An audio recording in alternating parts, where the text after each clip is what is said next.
Hello and very warm welcome to the Grassroots Weekend, the show. I'm Mal Lee, your host for this evening. And like you say, or like I say, every other evening, obviously social distancing. You have to excuse me, I'm very thirsty after this morning's run.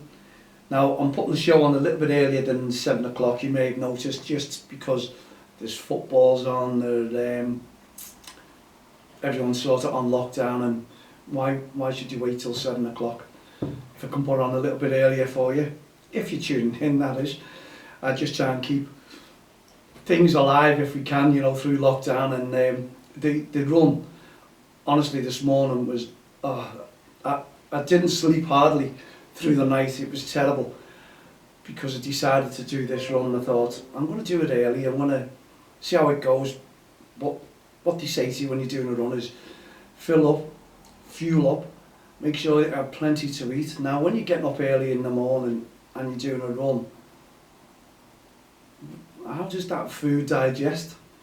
I'm wondering, because it's hard to find out what you need to eat, what you don't need to eat if you're going on a long run. I'm saying a long run, mine's 10, it was 10.60 a day, and I load these apps up and I keep going off the phone app. We all have the Fitwatch, can't we? We can all have the Fitbits, you know. Oh, do me, what really does work, I'm not too sure, because it was 10.60 a day, and I'd done exactly the same run this morning, and it was 10.4. And it always says that you stop for a certain time. Never stop, carry on. If the traffic is at the light, I come to light, I'll run up and down that road until there's a clear space or the red lights change. And then I just cross, so there's no stopping or put on extra if anything. Unfortunately, I don't know what it is with the app, but it was 10.6, 10.4 today, quicker time, and I thought it was a slower time, to be honest, because I thought the food was playing up on me. It's hard to gauge what to eat, what not to eat, what to drink. Anyway, Donna Davis, when she's on her 13-mile run, half a marathon a while back, give me a little tip, told me, I started laughing actually, to take some jelly babies with you, and after every mile, every 2 mile, just suck on a jelly baby and it puts the sugar blood, it gives the count up and it makes you feel better. Because I don't drink a drop of water over that 10 mile. I don't know, I'm one of those people, I don't like to carry water, it bangs in your pocket, it's annoying, you want to take it out, lash you. Hopefully we'll be alright when the drivers turn up at Warrington, but I'll only have a sip anyway. I'm not a big water drinker, especially when I'm running. I don't know why, but I know loads of people can drink gallons of water, but are you going to stop on the way? I think you would. Anyway, I decided to take these jelly babies, only half a dozen, just to see how they go. And I had a banana as well, because they say that is really good for breakfast, or sweet potatoes, but I didn't have them. I'm going to look into them because they say it's full of carbs and it's what you need before a long run, so I'll look into them. I'll probably try them out next time. But I had the banana and I set off, I think, around about 10 to 8 this morning, and I was back in before 10. Now the jelly babies, I'll come to a story in a minute. The jelly babies I was taking, and didn't I felt sick, I really did. Donna, not your fault, but I thought these might, at the end of the run, I just wanted to be sick, you know, when you're balking and you're thinking about jelly babies. I did eat 4 or 5 of them, and I don't think they've done any good for me whatsoever, and my stomach just felt horrible. It could have been a banana, I don't know, but the more I thought of jelly babies, the more I wanted to vomit, to be honest. I'm sorry, but I take to something like that. It's like these Revies that I ordered online. These health packets, the energy packets, they are the little strips. And the more I think about them now, I want to balk as well. I only had 1 or 2, and I don't want to talk about them anyway. It makes me balk. I'm a celebrity, get me out of here, to be honest. But no, I just couldn't. I can't use the jelly babies or the Revies. Any other tips, mal@don'texttheline.com. Send them in, send them to me, please. I'd look forward to hearing from you what I can take. I just don't know what to take because I've got another 16 mile on top of that, haven't I? Now I've done, what I'm doing is over 26 miles, and you might have seen the rant on social media last night regarding Paul, my mentor in running. He's a marathon runner, he knows what he's doing, he's a coach in the athletics club as well, so he knows about running, and he really rocked me because of going out, because I've got a sore toe, and I don't know, it's not hurting, but the nail's gone black, and apparently what happens, it's because of all the pounding that you're doing, and the vibration, the static that's causing it on the toe. It doesn't hurt, but the following day it'll start aching, but the other toes are aching, and they reckon that the nail will fall off and it'll grow again. I don't know when, just leave it alone and that's it, because it stays black, but you don't know, it's like someone hit you with a hammer. That's the way it is. But also my knees, yeah, they're sore, but the run wasn't about sore knees today. My feet were killing, the other toes, and I think I put different socks on, the Nike socks that I was sent, and when I took them off, when I got in, oh my God, it was like, fresh air. It was just, my toes opened, it was like they were stretched and closed in together, if you know where I'm coming from.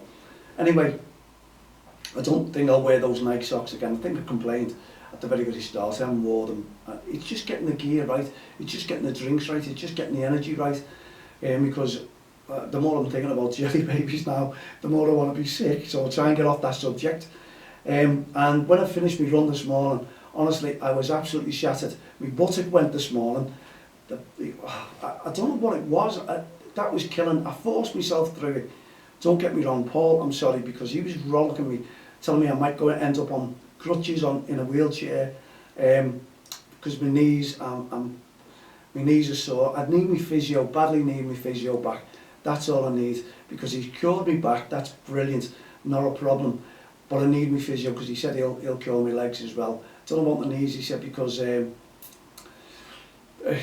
every runner, he says, suffers with bad knees along the way if they're doing training for the long marathon. Well, I'm only doing the one. Hopefully I'll get this one marathon out the way on March the 28th. That's all I'm trying to do. And I just feel sick of the jelly babies. I do, I really do. Donna, it's not your fault. I tried them, they didn't work, and I don't think I'll eat another jelly baby as long as I live now. Sorry, but anyway, going back to Paul, yeah, great mentor, great coach, but he's just saying, if you're not going to listen, you know, you're going to end up on crutches or maybe a wheelchair. My God, he must have put hundreds of people off there last night running. Here's me trying to be an inspiration to people out there to get out and run, do your exercises, stop going on social media throughout the night, get out, get up in the morning. If you're on lockdown, exercise, don't be starting to put the weight on. I'm just trying to be an inspiration if I can. I've lost a lot of weight here, probably too much, I don't know. I think I weighed myself this morning, it's over 2 stone, 10, 11 and 3/4. 10 stone, 11 and 3/4. That's a lot of weight, that, from 13 stone. But I've been doing over the weeks, months, training. I don't want to lose any more. I'll be falling down the grid. I'll never finish the marathon. Anyway, I've finished. Paul, I'm sorry but he's all right anyway. He's only a mentor, and he's just telling me, if I told me physio, he's rolling me as well. Well, I'm not telling me physio. I'm just going to say to him, I've got sore knees, and then he can roll me. I know what he'll do. It'll be payback for him, because he really will destroy me with pain. I know. But you know what, it's worth it, because you feel great when you're out running. I haven't had my physio for a couple of weeks. I'm going to ring him later. I'm going to find out what's what, how he can get out. Can he come out in lockdown? Not too sure, because the person I support, the physios, came out there, so it doesn't seem to be a problem. If there's medical reasons, I need my legs doing, so I'll be in touch. And hopefully I'll be 100% by the time the marathon does come ahead, if we can go ahead with it, and that's on March the 28th. So please look forward to that and donate if you can on GoFundMe. DXTL team, a run for Emily, please. We need to start pushing that fundraising again. Oh, I've got a million things to do, and I need to push that, and I will do, promise. But when I finished my run this morning, I was shattered. I was coming to the end, and there was a driver, one of the football managers, noticed me. Mal, you're doing great there. My God, you need a good pan of scouts. You've lost so much weight. I'm going, thank you very much, thank you. He said, can I just torture it? How far you got? And I went, oh dear me, just till the end of the street. and you know you don't want to stop and talk, you really, really don't, because your legs go like jelly. Anyway, you like to walk it off. Boy, he pulled his car at the bottom of the street and said, "Can I have a little gab to you?" So I stopped me up, soon as I finished, that was it. And I had to stand there. My legs were throbbing because it was stopped dead. You need to walk, you need to exercise it. And I suppose that's why my legs are a little bit sore, because I didn't exercise down, I didn't warm down, as they say. So anyway, he was talking to me about grassroots football, and he was really annoyed. He runs a team, obviously I'm not going to be mentioning any names, and he was telling me that he can't understand why there was coaches out in Walton Park with all the mannequins, with all the training equipment, with kids, with the parents on the touchlines, and he was going to stop and take a photograph. And he can't understand why this is happening. Now, this was supposed to be yesterday, not too sure. Now, I run past Walton Park this morning, and I saw at least 6 coaches lining up waiting for someone to turn up, obviously because it was early in the morning. Whether it was just one-on-ones, I'm not too sure, but I just thought with the lockdown you can't participate in any one-to-one sessions, clubs, teams. I'm not too sure, correct me if I'm wrong, but this manager was adamant that he's going to take a photograph and he's going to send it in to the FA, because he is annoyed that he is doing the lockdown as the law states. Many of you out there are doing exactly the same, and the others are flouting it. People are just turning up and just had enough a lockdown and just say they want to get the kids together now. I know the kids need fitness, but honestly, I'm out running. The kids could go out running with the mums, the dads, just put a plan together, just talk to them, keep them fit, as this manager was telling me, that's what he's doing, keeping in touch with all the kids, making sure that they're all keeping themselves fit, ready for the start of the season.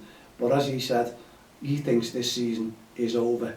And I think we're all getting there, aren't we? Now, I'm worrying about teams folding, I'm worrying about referees walking away from the game. I'd love you to tell me what your thoughts are. mal@don'ttexttheline.com. I'm sure I'll get a lot of feedback. Maybe it's just not Walton Park, maybe there's a lot of fields around. Maybe people are starting to get annoyed. Managers, coaches who are saying they're keeping their kids out the way, they're not turning up for coaching, yet others are doing this. Now, obviously I've not seen this, but I did witness a few coaches gathering this morning, as I say, didn't see any kids, didn't see any parents, so I don't know what that was really all about. Anyway, if you see anything, I'm not telling you to be, oh yeah, he's done this, this has done that, but it's not all about grassing people up, as the saying goes, but we've all got to make sure, if COVID is going to go, we all need to make sure that we're doing the right thing. Now, the county FAs and the FA are putting out posts all the time saying there'll be really strong consequences if you're found to be flouting the laws of the game, turning up, having training sessions, having games even. Now, you know, you've got to heed the warning, and obviously if you're not heeding the warning, the county FA do catch up with you, then on your head be it. If you take the risk, then that's what it's all about. But it's not just the county FAs, I think it's the police as well, isn't it? If they see you out and about in more than 6, or, you know, you're not a family. Anyway, you're not in that bubble. So I don't know what's happening. I'd love your feedback, but this is grassroots. It's all about grassroots football. And I just thought, you know, this is a concern of both a manager. As I say, I wouldn't mention any names. And I was at the end of my run and my legs are killing because I did have to stop dead. And I like to warm down. I didn't get that chance to do so. But I had to answer to the manager himself, because I'm that kind of person. If you stop me anywhere, I'll stand and chat, or you text me, I'll make sure I get back to you. I'm just one of those chatty people, that's all I am. And obviously I'm a part and parcel of grassroots football. And respect is here to stay. So if the season does start up in March, then we're really going ahead with it. Respect, we want to keep our referees within the game. If they stay in the game, they've got a choice, haven't they? Leave or stay. And there's not going to be any courses until around about March in the county FAs, but there's going to be a brand new referees course. So take notice of that. I don't know what's going to be on the course, I really don't. Hopefully it's going to be referees on the course, and it'll all be systems go, won't it? I don't know whether the coaching courses will all start up again, but we've got loads in the pipeline, so keep watching this space at Don't Cross the Line, please, because we're underway with things as well that will just support and help grassroots football. We've been bringing people together since 2003 in grassroots football, and that's what we're going to be doing. We want to bring communities together, we want to bring the referees together, the parents together, that's a must, the managers together as well, because it's not just the parents who are irate sometimes on those touchlines, it's the coaches and the managers as well having a go at the referees. And I think if the referees turn up, just forget the referees there, let them enjoy their game, let them enjoy their time as being a referee, and if they do make mistakes, let it go over your head, leave them alone. You know, referees are only human, we keep saying this all the time, and there's a song out there somewhere about that as well. They're only human after all. Where's that come from? Anyway, you know where I'm coming from. So please leave the referees alone. Let them enjoy their game. Let them develop their skills and go further if they want to. And I'm sure they can all go to other levels if they want, but obviously you lose contact, you lose touch with referees at the moment. Social media is rife with different stories. You don't see referees putting out their stories anymore. It used to be. But people are putting on certain posts that, I don't know, about refereeing, about the Premier League, is this a mistake, should that happen, should this happen? What are we doing? Do all these referees need a refresher course at the end of lockdown? I'm sure that's down to the county FAs, but I'm sure all these referees are saying, no, we don't, we know the laws, the rules of the game, we want to just carry on, we don't need a refresher course, like they do in driving, isn't it? You can have an upgraded course on that one as well. But as I say, it's all about keeping our teams together, making sure that they're all safe, and when the lockdown is over, we can all get back together and do what we do best, and that's chat, referee games, play games, coach games, and put games on in the first place from our committees, because without those committees, would you have any grassroots football at all? Not at all, but no one talks about them, do they? We see posts going on there, millions of posts all about kids shaking hands, kids, you know, lockdown will be over soon, lockdown will be over, when's grassroots football coming back? But I saw yesterday a post. Now, we're not putting these posts out, we all know what's happened to grassroots football, we can't play it at the moment, so we need to keep ourselves mind occupied, the kids need to be occupied, and it's not just about training, but we need to put the kids, ask the kids out there what they're doing now. I saw one of these healthcare homes on Facebook yesterday, someone put it up, I think it was Colin Flouting, and I shared it, and you saw the nurses, the staff, singing and dancing and playing music, going through every ward, and you saw the old age pensioners, and they couldn't get out of bed, some of them, they're flicking their fingers, it's what they want, a little bit of, I don't know, music, a little bit of something. Can you kids come out there and come up with something at all? I don't know. An idea how to keep these people who are locked in care homes, who are, you know, lockdown's bad enough as it is for yourselves, we know that, and for everyone else, but you can get out and exercise, these people can't. So what could we do to bring them together and make their lives a little bit happier? Have a little thing for us, and get in touch with me, Mal, at don'txtheline.com. Now, we'll have our welcome and all pack coming out, our flyer, our handout, I was meant to say, and obviously we'll put that on social media very soon.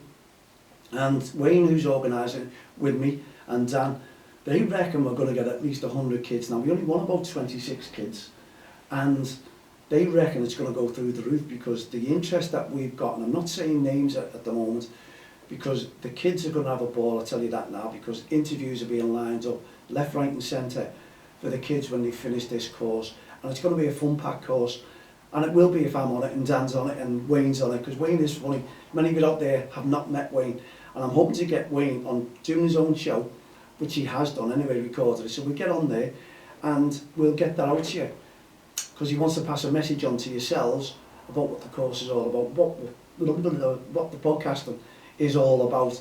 We're going to get together, we're going to make sure that, you know, we want to do the basics of podcasting. There's loads of kids out there. I was talking to Sharon Mather yesterday on social media, and well done to Lauren, brilliant, every uni wanted it.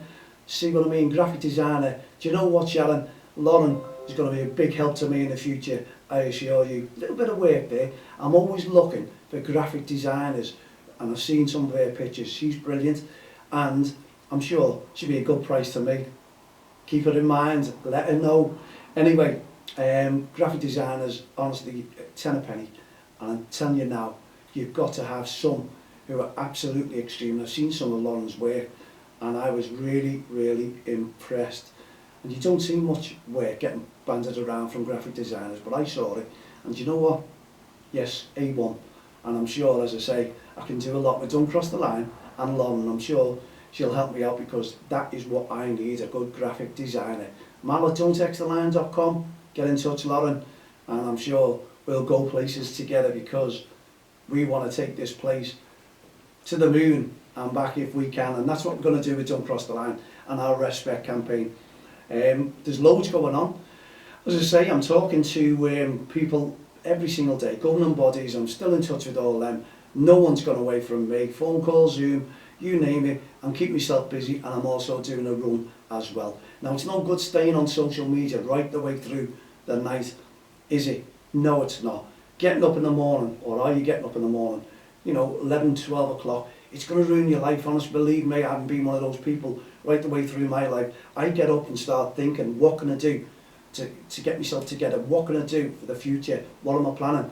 And I know you kids just want to get out there and swing on trees and jump in ponds and swim in waterfalls if you possibly can. But try and think about what your future is going to give you as well. And I want you to keep fit and healthy and active. You've got bikes, please go out there, please go out, and your brain eases down a little bit, it relaxes. If you know your body feels, you've got to have your body fit. I'm doing this, it's killing me, but it won't kill you. You know, you can get out there and do your exercise and be fit and happy and healthy, and you'll smile more, and you'll probably help mum and dad more around the house as well, because you're fit and you want to do things. Don't mope around, don't start messaging everyone, this is boring, I hate this lockdown, what are we going to do? And you're carrying on. Even your loved ones, that's why you're probably on all night. Your loved ones are there and you can't let them go because you're not seeing them. Bike ride, okay, you're not in that bubble, but at least you can keep in touch and say what you did, and you can't wait to get together again. That's my honest opinion. Anyway, we've come to the end of our show. We finished it till next weekend. If there's any important messages that I need to get across to you, I'll do one midweek, and I just hope that you are tuning in and I am a little bit interesting for you, because honestly, I miss the banter out there. Personally, I love to talk to people face to face. It makes a difference, and I think we all do, but when you've only got your family there and you're talking face to face and you're not seeing your friends and your mates and your loved ones outside, that's when it really hurts. So I'm hoping that I'm keeping you entertained a little bit. If you've got any ideas that you'd like to throw to me and ask me to do something midweek as well, I'll certainly come in and I'll do a midweek show for you, even if it's only 5 minutes. Or if you wanted to use any of the equipment, I'm sure we're going to hire this room out very, very soon. So get in touch with me, as I say again, Mal at don'txtl.com. Add me as a friend on Facebook, Twitter, LinkedIn, all the social network sites. Look forward to you getting in touch with me. And all I can say is, come on Liverpool, I've got a feeling that you are going to do the business tonight. I think it's going to be 4-1. Yes, I do. I think Liverpool are going to be turning up today. 2 goals from Mane, 2 goals from Salah, and 3 assists for Firmino. There you go. What a scoreline. Because Liverpool will turn up today. Why? Because we are the champions. I'm sorry to you Blue Noses and all you Manchester fans out there, but you've got to support your own team, haven't you? Where would you be? You'll never walk alone. And a tribute to Jerry Marsden. Let Liverpool do the business today for our Jerry. We'll be back again next week at 7 p.m. Sorry, my voice is going a little bit hoarse. We'll be back again next week at 7 p.m.